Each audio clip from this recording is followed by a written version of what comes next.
요한일서 1장 5절에서 10절입니다.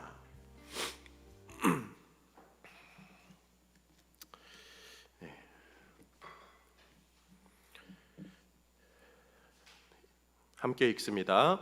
우리가 그에게서 듣고 너희에게 전하는 소식은 이것이니 곧 하나님은 빛이시라 그에게는 어둠이 조금도 없으시다는 것이니라.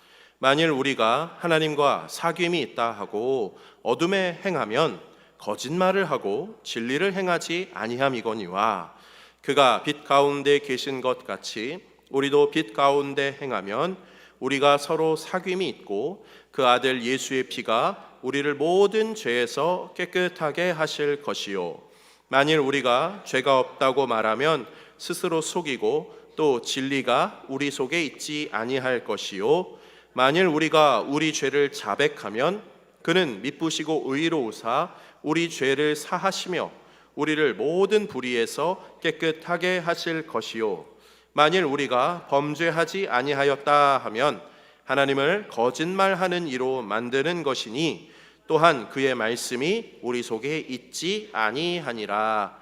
아멘. 빛 가운데 살기라는 제목으로 하나님 말씀 전하겠습니다.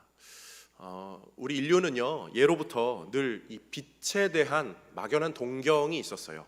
그래서 이 빛이라는 것을 굉장히 신성시 여기기도 했고 태양이나 아니면 그런 빛에 대하여서 뭔가 신격화하는 그런 움직임들도 있었습니다.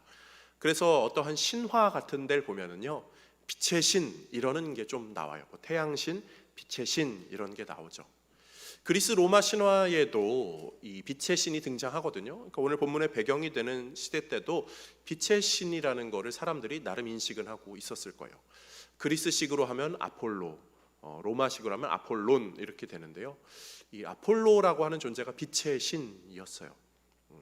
그런데 그냥 빛의 신만 되는 건 아니고 사실 빛이 쫙 쐬어지면은 이렇게 일광 건조가 되고 살균이 돼서 그런지 몰라도 빛의 신이 의술의 신이기도 하고 또 빛이 쫙 쏘여지는 느낌이어서 그런지 이 궁술의 신 이렇게도 사람들은 이야기하면서 이 빛을 굉장히 신성시했습니다. 다른 신화들에서도 이 빛을 좀 이렇게 신성시했던 거는 여러 군데서 찾아볼 수 있어요. 대표적으로 요즘은 그래도 그리스 로마 신화만큼 우리 주변에 미디어 매체로 다가오는 것이 북유럽 신화죠. 토르니, 오딘이니 하는 그런 만화나 영화 그런 데 나오는 캐릭터들 들어보셨을 거예요. 북유럽의 오딘의 아들 중에 이 발드르라고 하는 신이 있는데요. 빛의 신이에요. 근데 이 빛의 신도 역시나 정의의 신 이렇게 또 특별하게 여러 가지 몇 개가 더 붙습니다. 그런데 그 발드르가 이 로키에 의하여서 죽임을 당해요. 이 로키도 영화로도 막 나오니까 들어보셨을 거예요. 근데 죽임을 당하자 빛이 사라져요. 그리고 북유럽 신화에서는 빛이 사라지면 라그나로크라고 해서 마지막 때가 열린다. 어둠의 때가 이런 이야기들이 나옵니다. 사람들이 빛을 굉장히 특별하게 여기고 있었죠. 우리나라에도 빛을 특별하게 여기기는 했어요. 우리나라 이런 설화에서 나오는 빛의 이야기가 뭐가 있죠? 막상 또 생각이 안 나더라고요. 근데 그 알에서 나온 혁거세 해가지고 애들 노래 부르는 거 있잖아요, 아이들. 근데 그 박혁거세가 알에서 나왔다고 하는데 그 알이 나왔을 때 빛이 쫙 비쳤다 하거든요. 근데 그 빛이 세상을 평안하게 하는 빛이다라고 하는 그러한 이야기에서 사실 신라가 삼국을 통일하면서 이렇게 좀 덧붙여지고 그런 것 같더라고요. 그런데 그 빛은요 과거에는 그렇게 생각했지만 현대로 넘어오면서 정말 이 빛이 소중하다는 걸 우리는 더 잘 알죠. 그래서 하루하루 살아가시면서 우리가 가급적이면 좀 햇빛 좀 쐬야 된다고 그러잖아요. 과학적으로도 그게 증명을 하잖아요. 왜 그렇죠? 햇빛을 쫙 쐬면은 어떻게 되죠? 비타민 다 아시죠? 저보다 더 잘 아실 거예요. 비타민 D가 막 활성화돼서 건강해진다고 하고요. 사실 여기 이제 입주 막 시즌 다가오잖아요. 11월 말부터 입주거든요. 말일날부터. 사람들이 집 보통 고를 때 가장 중요하게 꼽는 요인 중에 하나는요 남향이잖아요. 남향 찾는 이유가 뭐죠? 빛을 많이 받으려고. 우리나라 사람들도 사실 빛에 굉장히 욕심이 있습니다. 마음이 있어요. 그리고 12월 뭐 31일 막 이런 때 되면요, 막 정동진 이런데 팔팔하잖아요. 그 햇빛 쫙 쐬려고, 뭐 전기가 있는지 없는지 모르겠지만 다 그렇게 하려고 합니다. 그런데 성경은 이 빛이 무엇인지, 그리고 사실 이 빛이 우리에게 얼마나 중요하고 소중한 건지를 신앙적으로도 가르쳐 줍니다. 물론 빛은 하나님께서 태초에 말씀이 계시니라 하는 요한복음과 창세기에 빛이 있으라 하는 그 하나님의 말씀으로 연결지어서 하나님이 만든 빛이면서 동시에 하나님이 빛이시다라고 우리에게 알려주죠. 근데 요한은 그거를 조금 더 깊이 있게 알려줍니다. 한번 오늘 본문 읽어볼게요. 1장 5절입니다. 우리가 그에게서 듣고 너희에게 전하는 소식은 이것이니 곧 하나님은 빛이시라. 그에게는 어둠이 조금도 없으시다는 것이라. 아멘.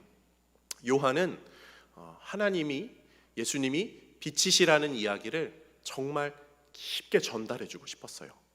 요한복음에서도 사실 오늘 본문은 요한 1서인데요, 요한복음에서도 비슷한 이야기를 합니다. 1장 4절 5절 그 안에 생명이 있었으니 이 생명은 사람들의 빛이라. 빛이 어둠에 비치되 어둠이 깨닫지 못하더라 하면서 이 빛, 우리에게 빛이 다가왔습니다. 하나님이 오셨습니다. 예수님으로 오셨습니다. 그거를 이야기해 주죠. 그래서 요한복음은 나는 무엇이다, 나는 길이요, 나는 진리요, 나는 생명이니, 나는 참 포도나무요, 이런 걸 쭉 하면서 요한복음 8장에서 또 이 빛에 관한 이야기를 하죠. 8장 12절 읽어볼게요. 예수께서 또 말씀하여 이르시되 나는 세상의 빛이니 나를 따르는 자는 어둠에 다니지 아니하고. 예수님이 자신을 빛으로 이야기했어요.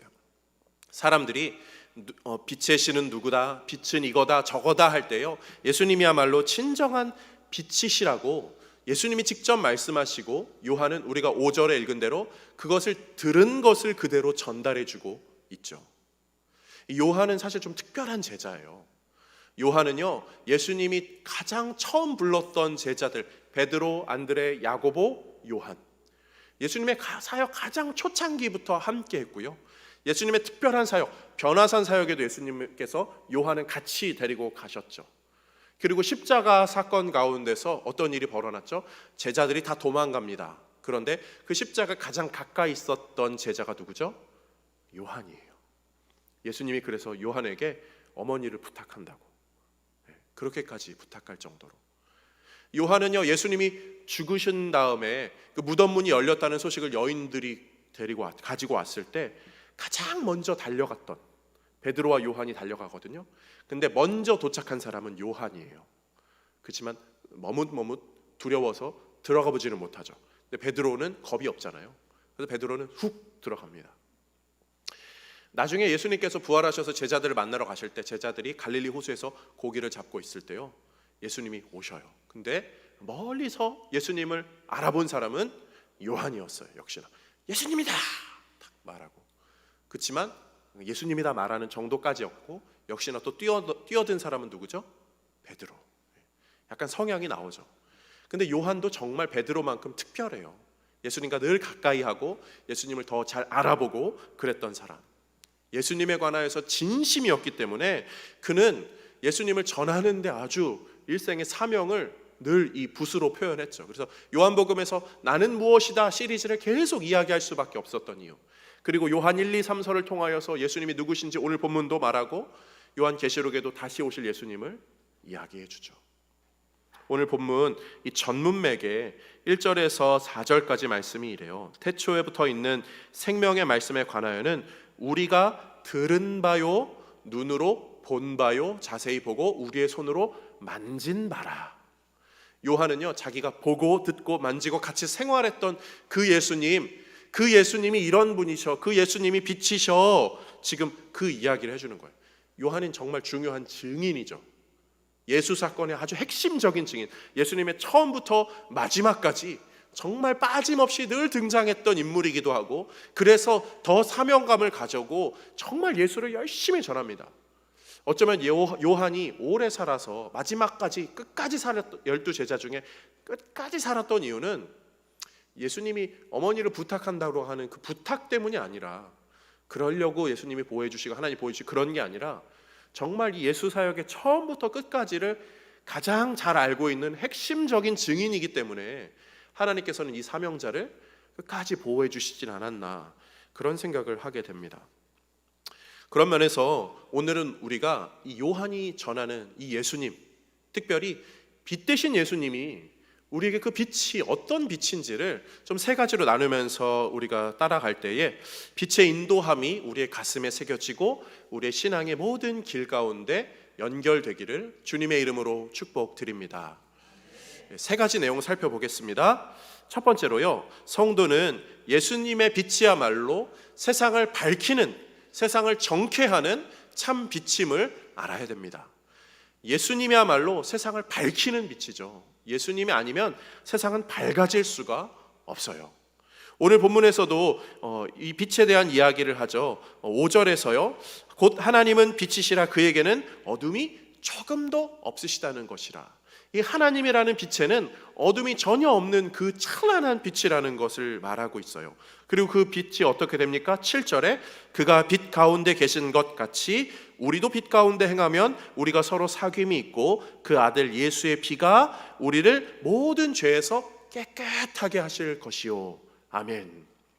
그 빛 대신 예수님으로 말미암아 그 예수의 피로 연결되고 그 피가 우리를 깨끗하게 한다. 예수님의 피, 그리고 예수님이 우리를 깨끗하게 한다는 이야기를 하고 있어요. 이게 사실 복음의 핵심이잖아요. 예수로 말미암아 우리가 깨끗해진다고요. 근데 이게 왜 우리에게 이 시대에 우리가 그거를 납득하고 이해할 수 있죠? 사실 죄는 그냥 형벌을 받아야 됩니다. 죄는 지으면 그냥 형벌을 받아야 돼요. 그런데 죄가 그냥 지은 거를 형벌 받지 않도록 하나님께서 인류 가운데 역사에 장치들을 하나씩 해주셨죠. 그 중에 하나가 대가예요. 대가. 하나님은 그냥 하는 게 아니라 뭔가 대가가 이 세상 가운데도 진행되게 하시죠. 아담과 하와에서 하와를 하나님이 그냥 만드셔도 되는데요, 그냥 만들지 않으세요. 아담에게서 갈비뼈를 하나 취하십니다. 뭔가를 취해서 만들어요. 대가를 지불하게 하시는 거죠. 그 대가의 지불은 우리의 모든 삶의 영역에 다 녹아져 있고 우리는 그의 대가에 상응하는 뭔가를 지불한다는 개념이 이상하지 않아요. 그런데 그것이 죄의 영역으로 갔을 때 어떻게 되죠?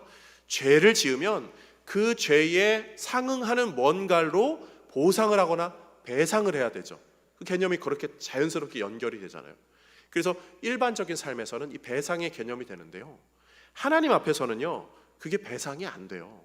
배상을 한다는 건 그 사람이 받아서 납득이 되고 어느 정도 용인이 되는 그런 영역인 거잖아요. 그런데 우리가 하나님께 죄를 지었어요. 그런데 하나님께 죄 지은 거를요, 죄값이라고 뭘 드린다고 하나님께서 그걸로 만족하실까요? 그 죄값 없는 걸로 해줄게, 그러실 수가 없어요. 하나님은 별로 필요가 없으시거든요. 받을 필요가 없으셔요. 그래서 하나님께서 아무것도 안 받고 이렇게 진행되지 않도록, 죄가 해결되도록 제사의 제도를 만드셨죠. 그래서 제사를 통해서 동물의 피값으로, 동물의 생명값으로 그 죄를 전가하게 해서 그걸로 희생하게 하는 제사의 제도로 우리를 그렇게 조금씩 하나님께로 나아갈 수 있게 하셨습니다. 그런데 이게 구원으로 완벽하게 이어지지는 못하죠. 왜냐하면 그렇게 해결하는 죄값에는 한계가 있으니까요. 사실 죄에 대한 완전한 해결책이 없었죠. 그리고 사실 죄가 없는 사람, 죄를 우리가 해결해야 되는데 죄가 없는 사람은 아무도 없잖아요. 우리가 이 이야기를 할 때 결국 그래서 이야기하는 것 중에 하나는 예수님 믿으면 구원받아요 할 때, 지난주에도 우리 청년들과 그런 얘기했거든요. 한 청년 이런 거, 그러면 이순신 같은 사람은 어떻게 돼요? 예수님 안 믿어서 천국 갑니까 못 갑니까 할 때에 우리가 항상 기억해야 되는 건 의인은 없으니 하나도 없다. 이순신 같은 사람은 우리가 볼 때는 의인이지만 그 사람이 정말 하나님 앞에서 죄 없는 사람일까요? 우리 입장에서는 이순신 굉장히 훌륭한 사람이지만 옆 나라 입장에서는요, 자국민들을 잔인하게 죽였던 적장이잖아요. 의인이라고 인정을 해줄 수가 없잖아요. 우리가 생각하는 선의 개념은, 의인의 개념은 상대적일 뿐인 거죠. 근데 그 모든 사람들이 결국은 하나님 앞에 갔을 때는요, 자기의 상대적인 의의가 아무리 드러나봤자 그거는 결코 아무런 도움이 안 돼요. 여전히 우리에게는 이 죄의 문제가 해결되지 않은 죄가 있다는 거죠. 그리고 그것을 해결하기 위해서 예수 그리스도의 십자가의 구속의 은혜가 이 땅 가운데 펼쳐지고, 우리는 그것으로 말미암아 정말 아무것도 아닌 이들이 예수로 말미암아 구원받게 된 것, 우리는 그것 때문에 지금 이 신앙생활을 하고 있습니다. 그런 면에서요, 우리가 늘 기억해야 되는 것, 그리고 늘 되뇌어야 되는 것, 너무나 잘 알고 있지만 다시 한번 떠올려야 되는 것은 예수님이 필요하지 않은 인생은 하나도 없다는 사실이죠. 예수를 모르는 사람에게도 예수님은 너무나 절실히 필요하고요, 예수님을 잘 믿고 있는 사람에게도 예수는 너무나 필요하고요, 예수님을 잘 믿고 이제 인생의 마지막 구간에 있는 그 사람에게도 예수님은 여전히 필요합니다. 왜요? 그분이 없이는 우리가 구원의 길로 결코 갈 수 없기 때문에. 아무리 제사를 드리고 많은 걸 바친다 하더라도요, 그게 하나님에게는 통용되지 않아요. 이제는 하나님은 예수라는 유일한 구원의 길, 이 길로만 우리를 구원에 이르게 하신다. 우리는 그 사실을 기억하면서 이 시대를 살아가는 우리에게, 아니 적어도 예수님의 그 십자가 사건 이후에 있는 모든 사람들에게는 예수의 십자가 길만이 유일한 구원의 길임을 기억하시면서 이 길로만 나갈 수 있습니다 라고 하는 복음의 핵심적인 내용을 마음속에 잘 새기는 우리 모든 성도님들 다 되시기를 주님의 이름으로 축복드립니다. 우리는 스스로 밝아질 수 없어요. 그리고 우리가 아무리 밝다라고 한들, 아무리 선하다고 한들요, 우리는요 상대적이잖아요. 상대적인 거. 네. 사랑하는 성도님들, 우리 방송실 집사님 조명 좀 잠깐만 꺼주실래요? 여기 앞에. 여기가 지금 여기가 충분히 밝으신가요? 빛 괜찮으세요? 그럼 지금 한번 켜주세요. 지금도 밝아요? 뭐가 더 밝죠? 지금이 더 밝죠? 그러면 좀 전은 어떻게 되죠? 어두운 게 되는 거잖아요. 우리는요, 등이 더해지면 더 밝아지고 등이 좀 빠지면 덜 밝아지는 그런 상대적인 개념일 뿐입니다. 참 빛 앞에서는요 다 어둠일 뿐이에요. 사실 어두운 곳에서 작은 빛 하나 있는 게 밝다라고 느끼는 사람들도 있어요. 그렇지만 그거는 진정한 빛이 아니죠. 그런 면에서요, 하나님의 빛은요 어둠이 조금도 없다는 것이라 이렇게 말하고 있어요. 다시 말하면요, 예수님을 모른 채 이상한 세상 빛이 밝은 줄 알고 착각하는 사람들에게요, 그들에게 진정 필요한 빛은 예수의 빛인 줄로 믿습니다. 이상한 도깨비불 같은 호롱불에 홀려가지고 이단이나 사이비 철학에 빠져가지고 그것만이 진짜 빛인 줄 알고 착각하는 사람들에게는 이 예수의 빛이 더더욱 필요한 줄로 믿습니다. 신앙생활하면서 이 예수의 빛 받으면서 신앙생활하고 참 좋다라고 하는 사람들, 우리에게도요, 아직 우리가 누리고 있는 것이 정말 찬란한 영광빛을 다 누리는 것이 아니기에 여전히 더 밝은 영역이 있기에 우리가 예수 앞에 나가 그 빛 받으면서 더 깊고 빛나고 밝은 신앙생활 할 수 있는 우리 모든 성도님들 다 되시기를 주님의 이름으로 축복드립니다. 요한은요 그 빛을 전하고 싶었어요. 야, 내가 만진, 내가 경험한, 내가 들은, 같이 식사한 그 예수님 얼마나 좋은데 그 예수님을 여러분이 꼭 가셔야 돼요. 다른 거 말고 예수님 꼭 가셔야 돼요. 그래서 제가 이렇게 만진 사람으로서 예수님 전하는 것입니다. 우리랑 같이 신앙생활한 어떤 사람들 있잖아요 하면서, 사실 예수님 요한의 시대와 동시대의 초대교회 성도들 중에 이런 사람들이 있었잖아요. 1장 8절 말씀, 베드로전서 1장 8절입니다. 예수를 너희가 보지 못하였으나 사랑하는도다. 이제도 보지 못하나 믿고 말할 수 없는 영광스러운 즐거움으로 기뻐하니. 아멘. 베드로도 그렇고요, 요한도 그렇고, 자기가 정말 껴안고 손잡고 만졌던 그 예수님을 전해주고 그 자신을 통해서 전달받은 그 예수님을 경험하고 그것으로 인하여 기뻐하는 사람들로 인하여서 자신들도 너무 기뻐했어요. 우리는 그 편지 받은 거예요. 우리 누구 전해서 30몇 대 손에서 전해진 예수님입니다, 이게 아니라 요한이, 지금 예수님 만진 요한이 직접 편지를 써서 우리에게 전달한 거예요. 그래서 우리는요, 예수님 그 동시대 초대교회 성도들처럼 예수님을 보지는 못하고, 내가 1년만 더 빨리 태어났어도 예수님 봤을 텐데, 그런 사람들이랑 우리랑 별 차이 없이요, 전에 들은 것만으로도 그것으로 예수가 우리 안에 살아 숨심을 확신하게 된다면 그것으로 인하여 기뻐하는도다. 베드로전서 1장 9절 말씀이래요. 믿음의 결국 곧 영혼의 구원을 받음이라. 아멘. 예수님이 우리 안에 살아 숨심으로요, 이 더럽고 추악한 것이 다 해결되고 우리가 영혼의 구원을 받게 되는 은혜 역사가 있게 되죠. 소망하기는 우리도 요한 공동체처럼, 베드로 그 초대교회 공동체처럼 예수님을 바로 들은 사람에게 전달받은 이 예수의 소식이 우리 안에 빛으로 비춰져서 우리를 깨끗하게 하는 역사로 이 시대를 밝히고 우리도 그 밝은 빛으로 걸어가는 복된 성도님들 다 되시기를 주님의 이름으로 축복드립니다. 두 번째로요, 성도는요, 예수님의 빛이야말로 세상을 살리는 참 빛임을 알아야 됩니다.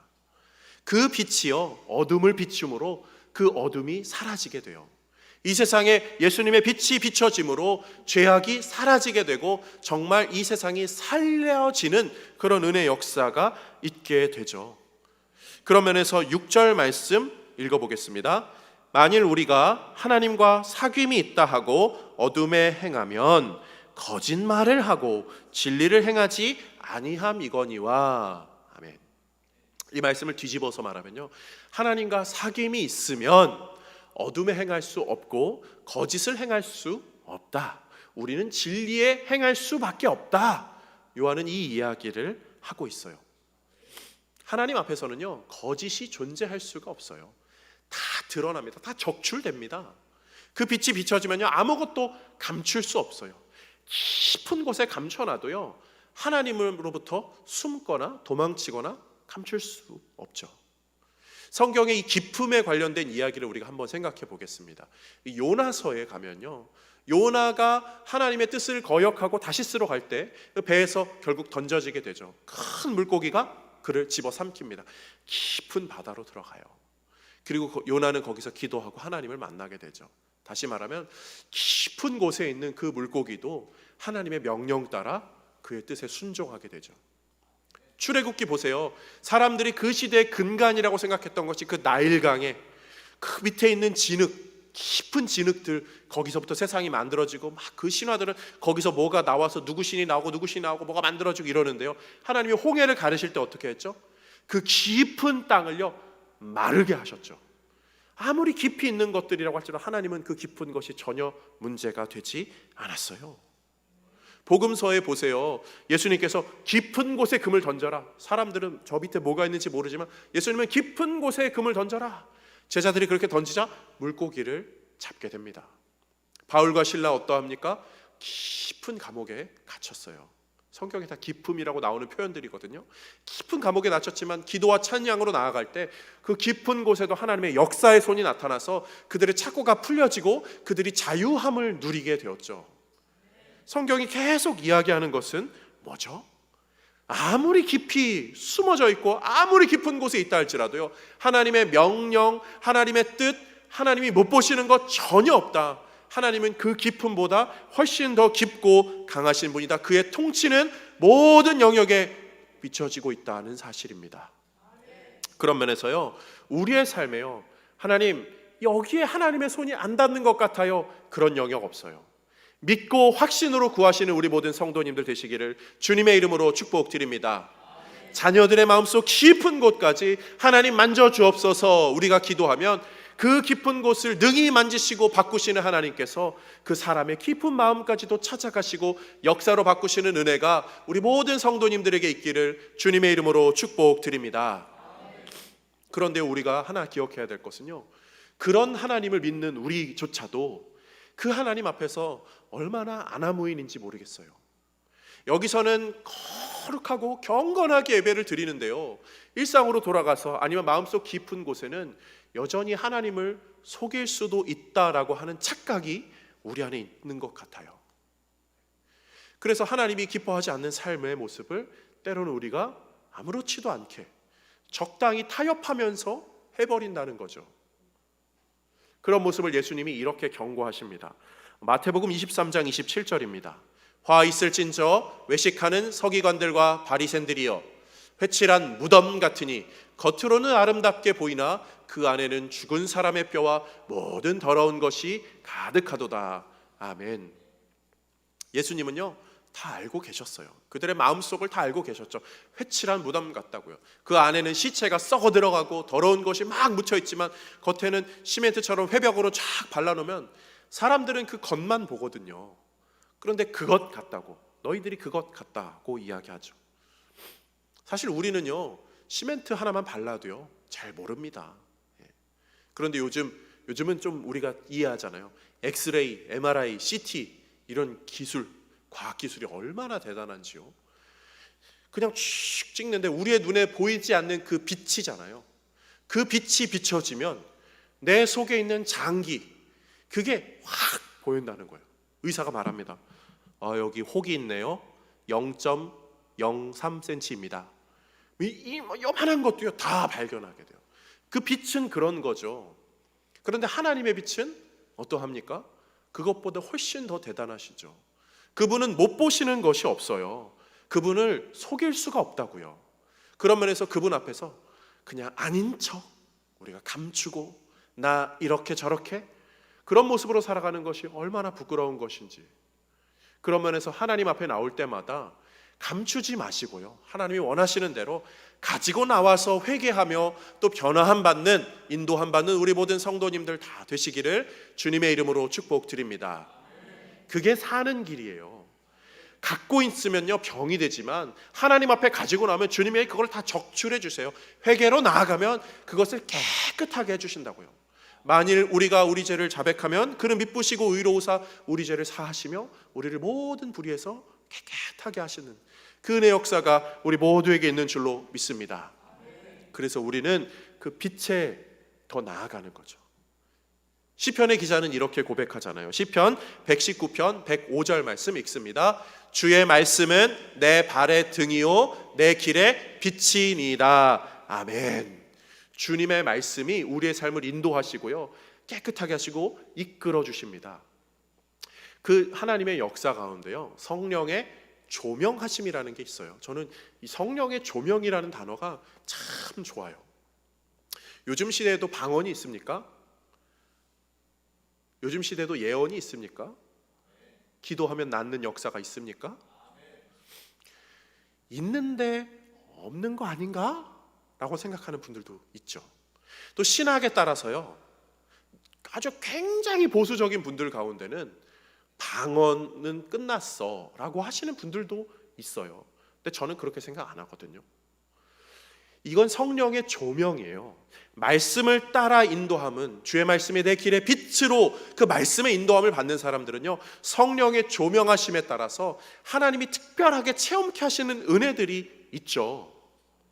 아멘. 저는 이 사실을 분명히 믿거든요. 그래서 어떤 분들은요 하나님이 나에게 꿈으로 말씀하시는 것 같아, 좀 특별한 꿈을 꿀 때가 있어요. 그러면서 더 신앙적으로 나아가죠. 그게 불신앙이나 아니면 사술이나 이런 데로 가는 게 아니라 그게 더 우리를 신앙의 길로 이끌어요. 더 말씀의 길로 이끌어요. 때로는 어떤 같이 동역하는 집사님, 권사님, 장로님, 목사님의 말이 정말 그냥 사람의 말이 아니라 하나님의 음성으로 들릴 때가 있어요. 하나님이 나에게 주시는 도전으로 들릴 때가 있어요. 그게 성령의 조명하심과 이끄심이죠. 특별하게 기도하는데 막 뜨거운 체험을 하게 되고 정말 내 몸이 막 주체가 안 되는 그런 은혜의 경험, 아니면 기쁨이 너무 넘쳐서 웃음이 막 나오는, 다 성령의 조명, 하나님이 이끄시는 그의 빛 따라 사는 성도가 누리는 은혜의 역사인 줄로 믿습니다. 그런 면에서 그 빛이 우리를 회복해 하고 변화한다는 은혜의 고백, 이사야 60장 1절에서 3절 말씀 함께 크게 읽어보겠습니다. 일어나라 빛을 발하라, 이는 내 빛이 이르렀고 여호와의 영광이 내 위에 임하였음이니라. 보라, 어두움이 땅을 덮을 것이며 캄캄함이 만민을 가리려니와 오직 여호와께서 내 위에 임하실 것이며 그의 영광이 내 위에 나타나리니 나라들은 내 빛으로 왕들은 비치는 내 광명으로 나아오리라. 아멘. 결국 우리가 그 받을 빛을 받고 살아가면 그 나라들과 왕들도 이 빛으로 나와서 이 빛을 따라가는 은혜의 역사로 온 인류가 변화되게 될 줄로 믿습니다. 기독교는 아무리 어두운 세상이어도 그 은혜의 빛이 비춰지면 얼마든지 바뀔 수 있음을 소망으로 품는 종교죠. 1517년에 마틴 루터가 그래서 어두운 세상에 95개 중 반박문을 붙이면서 종교 개혁을 일으켰죠. 사실 10월 마지막 주, 저희가 오늘 드리는 10월 마지막 주가요, 기독교 안에서는 종교 개혁 주일입니다. 그런데 세상은 할로윈 데이로 이 주간을 아주 변질시켰죠. 작년에 벌써 1년이 되었나요? 할로윈 데이에 수많은 사람들이 또 이런저런 일로 특정 지역에 있다가 큰 사고를 당하면서 안타까운 일들이 있었어요. 그래서 그런지 몰라도 올해는 그 할로윈 문화가 그렇게 세지는 않더라고요. 하나님이 이 세상을 이렇게 바꾸시는 건가라고 생각이 들 정도로 조금씩은 또 바뀌어지는 것 같기도 하더라고요. 근데 역사적으로 그랬어요. 어둠이 캄캄하고 죄악이 관영한 시대라 할지라도요, 하나님의 은혜의 빛이 쫙 비춰지게 되면요, 사람이 적든 그것이 문제가 되지 않았죠. 아무리 죄악이 커도요, 하나님의 은혜의 빛이 점차 세상을 밝히는 빛으로 변화되었습니다. 그런 면에서 우리가 살아가는 이 세상도요, 우리의 삶도요, 우리의 가정도, 우리의 모든 주변의 영역도요, 우리가 그 빛을 받아서 그 빛을 전하는 전달자로서 이 세상을 살리는 은혜 역사 다 경험하는 우리 모든 성도님들 되시기를 주님의 이름으로 축복드립니다. 마지막 세 번째로요, 성도가 기억해야 할 것은요, 예수님의 이 빛이야말로 세상을 살게 하는 참 빛이라는 거죠. 세상을 깨끗하게 하는 빛, 그리고 세상을 살리는 정도가 아니라 살려서 건강하게 살게 하는 빛이야말로 예수님의 참 빛이 가진 더 특별한 능력입니다.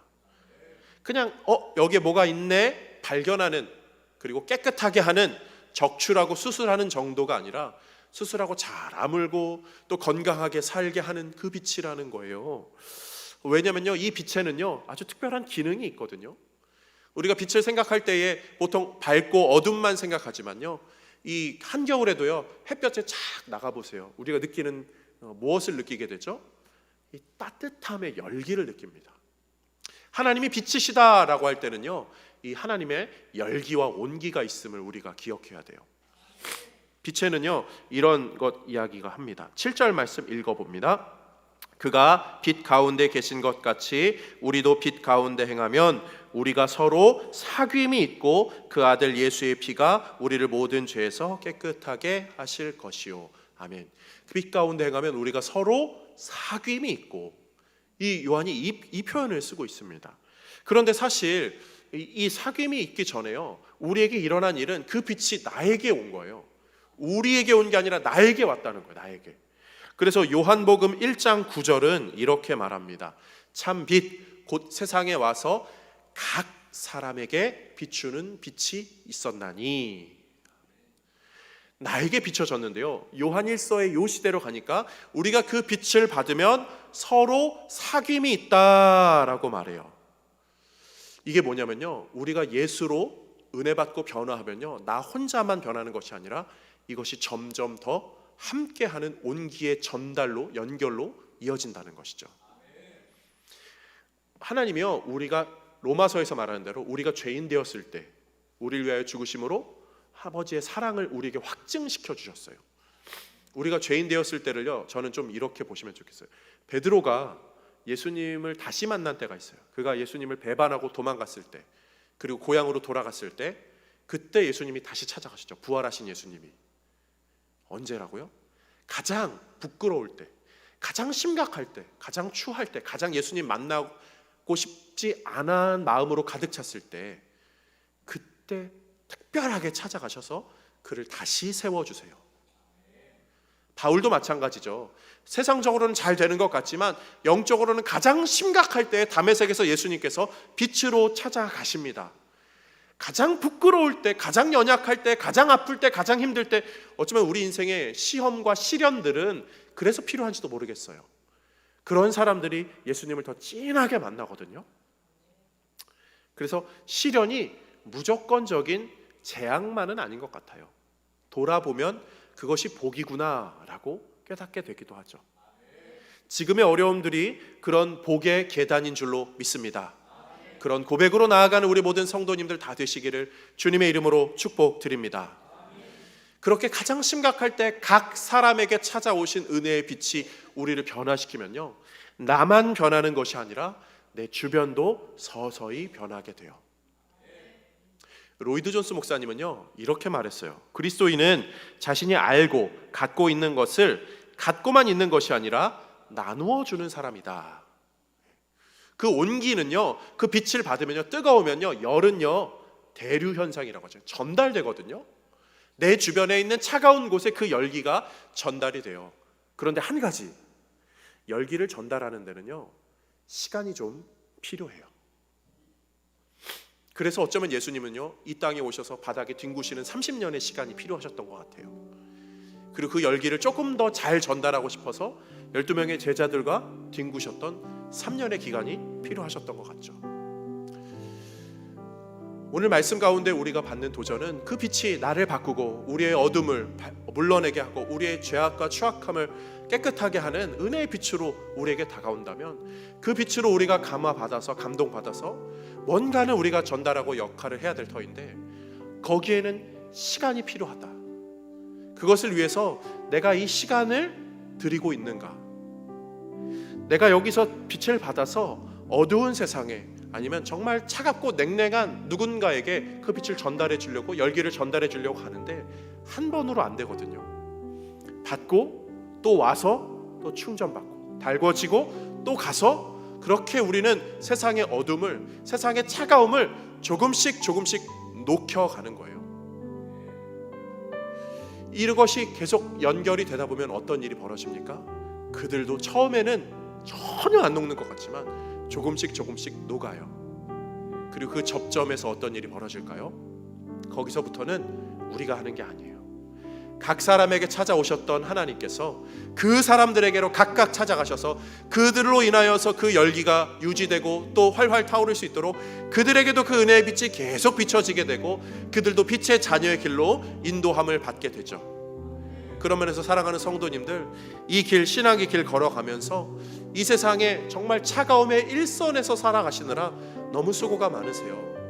그런데 그 일선에서 거기에 열기 다 뺏겨서 식어질 때마다 내가 여기서 충전받아야 된다 늘 기억하시고요, 또 충전받아서 또 전달하시고, 전달하심으로 말미암아 주님이 이 땅 가운데서 귀하게 쓰시는 정말 횃불 같은 존재들, 귀한 도구 같은 존재들 다 되시기를 주님의 이름으로 축복드립니다. 이 길 우리가 기쁨으로 함께함으로 서로 사귐으로 달려갈 수 있기를 주님의 이름으로 축복드립니다. 우리 시간 찬양으로 나아가겠습니다. 그의 빛 안에 살면, 우리 오랜만에 하는 찬양인데요, 함께 불러보겠습니다. 그의 빛 안에 살면 갈 길 인도하시리. 주의 는 내 일생을 지키시리, 늘 지키시리. 죽음의 골짜기도 주의 손 굳게 잡고 담대하게 나아가면 밝은 아침 보게 되니. 주 앞에 소리를 높여 그 사랑 찬양하리. 온 땅에 주의 사랑 전파하리라, 외치리라. 엎드려 기도하면 주님이 들으시니. 모든 것 협력하여 선하게 이루어지리라. 내 곁에 주 계시니 두려움 전혀 없네. 주님 날 사랑하니 세상이 가